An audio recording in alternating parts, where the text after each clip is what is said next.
నాగేశ్వరరావు గారు మరెన్నో సంతోషకరమైన చేరుకోవాలని, వారి కుటుంబం మరియు ఉద్యోగ బాధ్యతలు తోడుగా ఉండి మరెన్నో పదోన్నతులు అందించాలని కోరుకుంటూ మనందరి తరఫున ఆల్రెడీ చెప్తాం.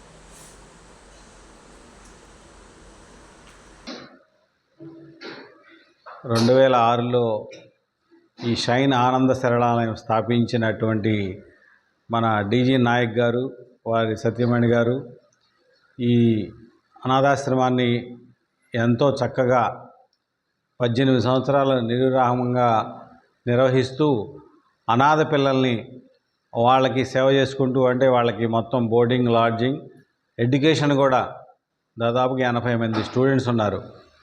ఈరోజు మన ఇంట్లో ఫ్యామిలీలో ఒక 3-4 పిల్లల్ని మనం పెంచి పోషించి వాళ్ళ చదువు చెప్పించడానికే చాలా ఇబ్బంది పడుతున్నాం. అట్లాంటిది వారు ఉద్యోగం చేసుకుంటూ మరియు ఇంత బాధ్యత 80 మందిని ఇట్లా సర్వీస్ చేయడం అనేది చాలా గొప్ప విషయం. వారికి ఒక బిల్డింగ్ కట్టాలనే తలంపుతో 2012-11లో నేను మంగళగిరి మోటార్ వెహికల్ ఇన్స్పెక్టర్గా పనిచేస్తున్నప్పుడు ఇట్లా చర్చించడం జరిగింది. అప్పుడు అదే తడవుగా ముందు స్టార్ట్ చేయాలనే ఉద్దేశంతో ఒక 50,000 ఫండ్తో స్టార్ట్ చేయడంలో కూడా నా పాత్ర కొద్దిగా ఉందని చెప్తున్నాను.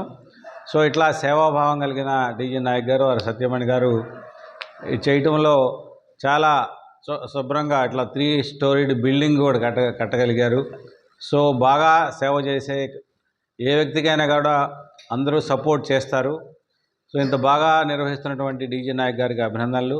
మరి అందరూ కూడా వారికి తోచిన విధంగా ఆదుకొని ఈ మానవ సేవయే మాధవ సేవ, అంటే మనం సమాజంలో ఉన్నాం, సమాజం కూడా అందరూ కూడా అభివృద్ధి చెందాలనే ఉద్దేశంతో వారు ఈ కార్యక్రమాన్ని చేపట్టారు.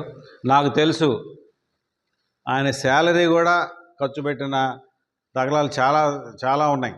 వాళ్ళ పిల్లలకు కూడా ఫీజులు కట్టుకోకుండా మీకు చేసే సర్వీసు చాలా అద్భుతమైనది. సో అందరూ కూడా తలవ చేయి వేసి ఈ అనాథ శరణాలయానికి సపోర్ట్ చేసినట్లయితే ఇంకా వారికి మరింత ప్రోత్సహించినటువంటి జరుగుతుంది. ఇట్లా మొన్న జరిగిన వార్షికోత్సవానికి కూడా స్కూల్ యానివర్సరీకి కూడా గెస్ట్గా పిలవడం జరిగింది. పిల్లలు చక్కగా నృత్యాలు చేశారు, వాళ్ళు అన్ని పాటలు పాడారు. సో అన్ని యాక్టివిటీస్, చదువే కాకుండా అదర్ యాక్టివిటీస్లో కూడా బాగా రాణిస్తున్నారు. So all the best Nayak garu. మరి ఇంకా